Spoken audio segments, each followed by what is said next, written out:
Video games are what drive advertising major and business owner John Eimer to try to make a difference. His new product is called Gamer Gel. Essentially, it's a new drink made for gamers, kind of made to combat the unhealthy stigmas around gaming. It's like when you think of gamers and what they drink, you think of energy drinks, soda, just all this terrible stuff for their body.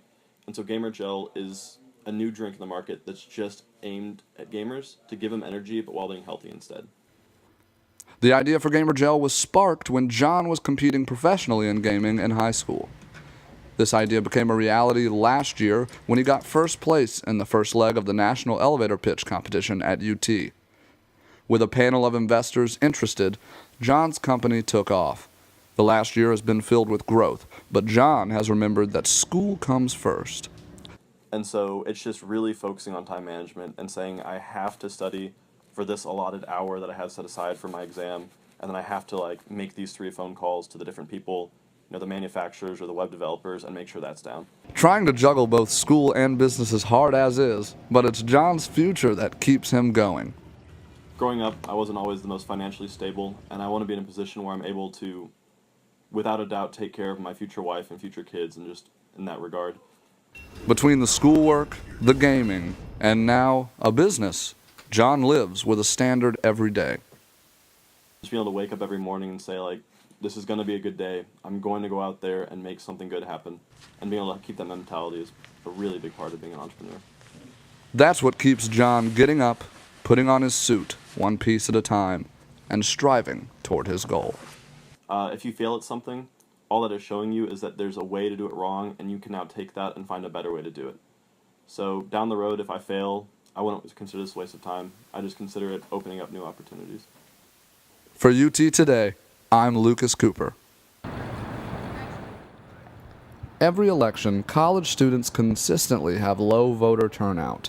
But why? In 2010, the Campus Vote Project reported that 25% of college students didn't even register to vote because they either didn't know how or they missed the deadline. Here at the University of Tennessee, that same problem occurs. I did not vote in last year's presidential election. I did not vote in the last presidential election. I did not vote in last year's election. In fact, in the midterm elections in November of 2014, only 11% of Knox County residents who attend UT cast ballots. College voter apathy is a problem across all college campuses in the nation, not just here at the University of Tennessee. However, there may not be one set solution to this problem. A lot of fingers are pointing that it might start right here in these classrooms. Political science professor Stephen Adkins talks about how the classroom plays a role in fixing this problem. I think that in school we aren't given a very great civic education, and we don't understand the issues, and so people come into college still not understanding them. And I see that in political science courses that students don't even have a very basic understanding of topics. Adkins says that the hardest part will be changing a social norm like this one, but that change must come from the roots. We have to change our education system, and we also have to encourage our parents to get involved and make that part of a child's upbringing, is understanding their role in society as a whole. And funny enough, college students agree. We're not as educated as we should be on politics. We don't know as much about it to make a informed decision. For UT Today, I'm Lucas Cooper. If the occasion calls, the occasion calls a lot, by the way. You know, when I was here at school, I always loved the activities where they would bring in a filmmaker and you would get some real world advice and not just kind of something from a textbook. That was the voice of 2011 UT grad and cinema studies major Scott Murphy.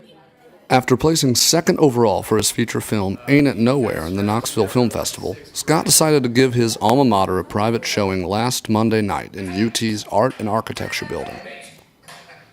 Alongside Scott during the Q&A that night was co-star Sam King, as well as co-producer and Scott's brother, Ben Murphy. Students were all ears as Scott answered questions.